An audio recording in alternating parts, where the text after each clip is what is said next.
Vocês já devem ter ouvido falar a respeito de depressão e ansiedade, né?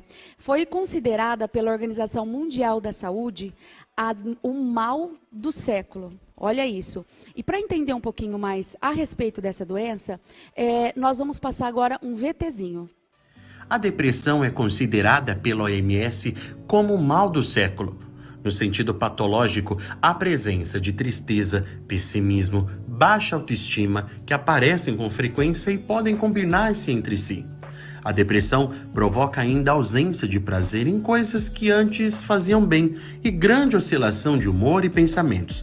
Tudo isso podem culminar em comportamentos e atos suicidas. Já a ansiedade é caracterizada por um medo exacerbado em relação ao futuro, com uma preocupação exagerada que distorce o cenário real, alimentando diversos pensamentos negativos.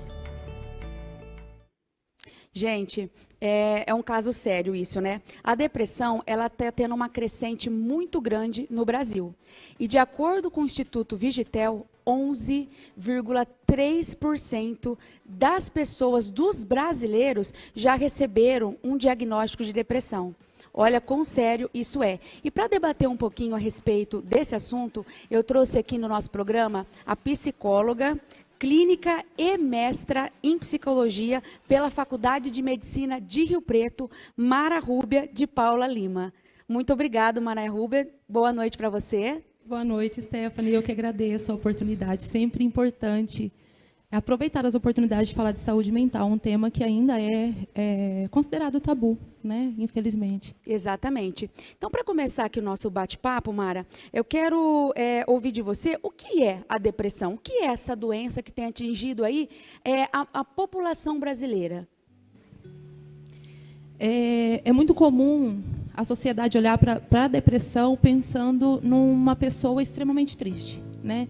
Geralmente esse é o primeiro sinal e é a primeira preocupação quando um familiar, por exemplo, nos procura para perguntar, né, se a pessoa está com depressão.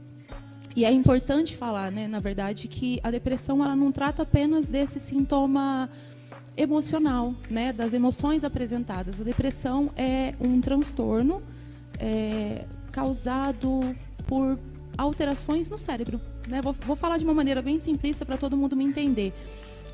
Ocorrem alterações na comunicação neural e por conta disso a pessoa então desenvolve a depressão. Então ela vai apresentar a depressão a partir daí.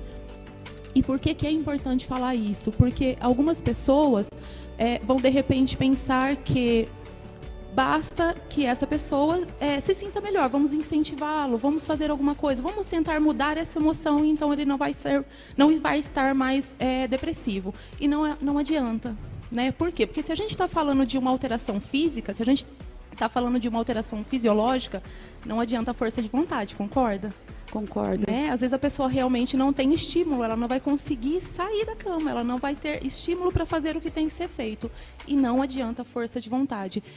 Eu gosto muito de comparar com a perna quebrada. Eu falo, se uma pessoa quebra a perna, todo mundo espera o período necessário para que essa perna se recupere e ela possa, então, voltar. E sempre a recomendação, faça o repouso corretamente, siga as orientações médicas. Então, quando a gente fala de transtorno emocional, é a mesma coisa. Precisa um período, precisa um tratamento, precisa um profissional capacitado para cuidar disso. Entendi. Doutor, e quais são os principais sintomas da depressão? Eu acho que é a pergunta que mais fazem quando fala de transtorno psicológico, né? Transtorno... tanto depressão como ansiedade, que são os mais comuns, os mais encontrados, a pergunta que mais fazem é com relação aos sintomas. Porque existe uma preocupação muito grande de saber, será que eu tenho? E existem, sim, alguns sinais, né, como alterações no apetite. Não necessariamente a pessoa que perdeu peso é a que está com depressão. Às vezes a pessoa que ganhou um peso muito rápido pode estar com depressão. Então, aumento ou diminuição do peso, aumento ou diminuição do sono, dorme demais, ou então não consegue dormir, ou tem um sono irregular. Alterações de humor, não necessariamente a tristeza, às vezes a pessoa vai ficar um pouco mais irritado, né? Mas assim, essa falta de vontade, essa falta de esperança, esse sentimento de desvalor mesmo, de não conseguir se reconhecer, a autoestima fica muito prejudicada, entre outras coisas. Né? Eu falo que no Google tem tudo isso. E mais importante do que saber os sintomas é compreender que, independente se você tem todos os sintomas ou não, independente se você tem depressão ou não, se você tem ansiedade ou não, se o que você está sentindo está difícil de você administrar sozinho, se há uma dificuldade de elaborar suas emoções, de lidar com o que você está sentindo, você deve procurar ajuda, independente do nome que tenha essa emoção. Entendi. E essa ajuda, ela seria a terapia? A terapia, quais os benefícios que a terapia tem? O processo terapêutico é fundamental, né? A psicoterapia é fundamental e, em alguns casos, a psiquiatria também.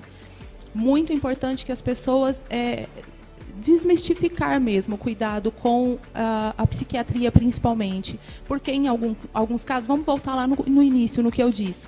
Se a gente está falando de um caso fisiológico, em alguns momentos vai precisar da medicação.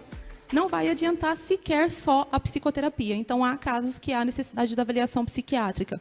E, no caso da psicoterapia, um dos benefícios é, inclusive, conseguir manter o tratamento. Além de você trabalhar... Eu costumo explicar assim, a medicação vai tratar ali, vai trabalhar em cima dos sintomas, em cima dessa causa, e as causas emocionais você também vai trabalhar com a psicoterapia. Né? Às vezes, o que intensifica esses sintomas é a dificuldade que a pessoa tem, por exemplo, de lidar com situações que ela não pode mudar, com o que está fora do seu controle. Né? Como você consegue, por exemplo, manter a sua atividade física em dia, que é algo extremamente fundamental, né? Quando a gente fala de prevenção de depressão, você consegue? Como é a sua alimentação? Tudo isso pode afetar quando você está com transtorno. E, às vezes, você não consegue ter sequer esse autocuidado, não consegue receber ajuda, não consegue se comunicar, não tem boas relações, não tem boas relações sociais. Então, a gente está falando, além da prevenção do transtorno, do cuidado quando esse transtorno já é diagnosticado. Uhum. Eu costumo falar assim, que a depressão ela é uma doença invisível, né? Que a gente não vê, a pessoa sente... tá lá dentro, então a gente não está escrito na testa da pessoa que ela tem depressão. Tá. Então, muitas vezes, a pessoa é aquela pessoa que ela é sorridente, que ela é alegre. Então, você nunca vai imaginar que aquela pessoa está com depressão, porque ela é totalmente ao contrário disso que a gente está falando, daquela pessoa triste, daquela pessoa que você vê que ela não está comendo, né? Então, nesses casos, quais são alguns sinais que talvez a gente poderia encontrar nesses tipos de pessoas que eles não são muito assim, que tem mais, igual eu te falei, por dentro, que você não sabe que ela está? Acontece mesmo, né? A sociedade tem já uma visão, um estereótipo mesmo da doença, né? De como imagina essa pessoa que está passando pelo transtorno. E não necessariamente. Como eu disse, tem casos que de repente não vai apresentar com a tristeza, vai apresentar com irritabilidade. Como estão essas relações? Às vezes está uma pessoa que está mais impaciente, a fala dela do futuro, geralmente, ela já não é tão esperançosa. Por mais que ela é brincalhona, por mais que ela faz piada quando está entre os amigos, algumas vezes não vai falar do futuro com muita esperança, né? Vai trazer você vai perceber algumas manifestações dessa baixa autoestima, desse desvalor, mas eu não consigo mesmo, nada para mim dá certo, né? Então você vai percebendo alguns sinais, desânimo, por mais que brinca quando está junto, mas nunca está disposto para ir, começa a se isolar. A depressão e a ansiedade, elas têm alguma coisa em comum? Alteração de humor. Alguns sintomas se repetem, né? Por exemplo, a questão da irritação, ou então altera o sono, ou então vai alterar a alimentação, às vezes vai comer um pouco a mais, não vai conseguir comer, mas não necessariamente. Algumas pessoas costumam trazer que tenho depressão e ansiedade, né? Já traz assim, como se fosse um combo, e não necessariamente. A síndrome do pânico é uma depressão? Não. É um tipo de ansiedade, né? Não sei se dá para dizer um grau, mas é uma condição, é algo que pode acontecer, né? E no caso do ansioso, a gente está falando... Aí, gente, é muito importante falar isso. Ansiedade é natural. Ansiedade não é transtorno. Por exemplo, ficar um pouco ansiosa antes de apresentar um programa ao vivo. Natural, esperado. Ficar um pouco ansiosa antes de uma viagem de férias. Ansiosa antes de uma prova importante. Super natural. Serve até como alerta, né? Vou me preparar melhor para esse momento. Sim. Aí nós estamos falando de uma ansiedade patológica. E assim, nesse caso, né? Me perdi, Stephanie, na tua pergunta. Falando a respeito da síndrome do pânico, da ansiedade. Isso. O que a gente fala? Existe o medo, eu tenho medo de algo por esse motivo. Existe a ansiedade, eu estou sentindo, mas eu não sei de onde veio. E existe o pânico, é como se você não soubesse sequer o que você está sentindo, você não consegue nomear. Não conseguindo nomear, os sintomas físicos são muito aparentes. Taquicardia, tremedeira, algumas pessoas paralisam mesmo durante uma situação de crise, por exemplo, né? Então, é um agravante, é um caso de cuidado emergente. Né? Quando isso está acontecendo, tem que procurar o tratamento o quanto antes. Entendi. E eu conheço pessoas que, às vezes, não vão... aliás, deixa eu mudar minha pergunta aqui. Quando é o caso de entrar com remédios? É muito complicado eu, como psicóloga, falar isso. Por quê? Psicólogo não medica, né? Já começa por aí. Geralmente, a gente faz o quê?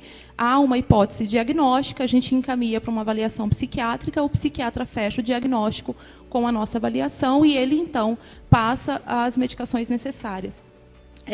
Eu acredito muito nesse trabalho conjunto e acho importante falar da medicação o quê? Algumas pessoas iniciam um tratamento psiquiátrico, tomam a medicação e para.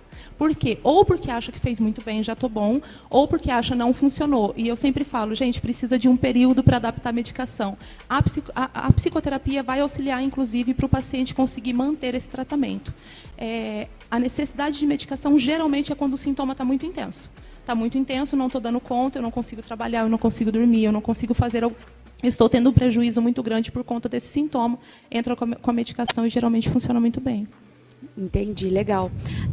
Mara Rúbia, que dica você dá ou o que você fala para quem está sofrendo de ansiedade ou de depressão? O que essa pessoa tem que fazer? Buscar um profissional. Antes de mais nada, porque se alguém te ligar e falar, estou com uma dor de dente terrível, não vai ter dicas, vai falar, procura um dentista. É isso. É isso, procura um profissional. Se você está tendo sintomas, está difícil de lidar com isso, procura um profissional. Independente se você sabe o que é ou não. Para além disso, há algumas coisas que auxiliam, por exemplo, na prevenção. Às vezes a pessoa até se sente bem, o que eu posso fazer para eu não desenvolver? Né? Há formas, por exemplo, essa alteração neural que eu comentei lá no início, os neurotransmissores, algumas coisas que nós fazemos podem produzir mais. Atividade física, boa alimentação, relações sociais saudáveis, né? Ser envolvido com a comunidade, estar sempre fazendo alguma coisa, se ocupando. E às vezes a gente vai conversar com alguém e a pessoa fala, eu não sei nem do que eu gosto, eu não sei o que fazer, eu não saberia como me ocupar. Psicoterapia. Entendi. Então, tá vendo, gente? Existem maneiras de estar evitando aí um processo de ansiedade, um processo de depressão, por meio de exercício físico, alimentação e tudo mais, né?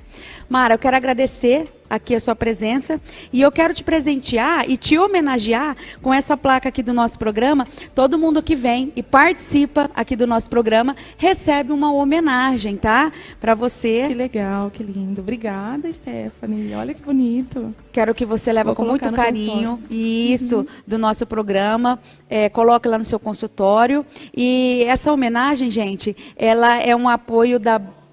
Mostrar para a câmera, ela é um apoio aqui da Bander Placa, tá? Que faz essa homenagem para nós, para estar homenageando. Você que precisa aí de homenagear alguém. Peraí que eu não achei ainda a câmera aqui, ó. Oxê! Aí. Que precisa homenagear alguém é na Bander Placa, ok? Faz no dia. Mara, coloca no seu consultório, é com muito carinho, tá? Eu quero agradecer que você tirou um tempinho para estar vindo aqui responder essas perguntas que são dos nossos telespectadores, tá bom? Agradeço. Agradeço mais uma vez. Boa noite a todos. Boa noite. Obrigada, Stephanie. Muito obrigada. Espero que vocês tenham gostado.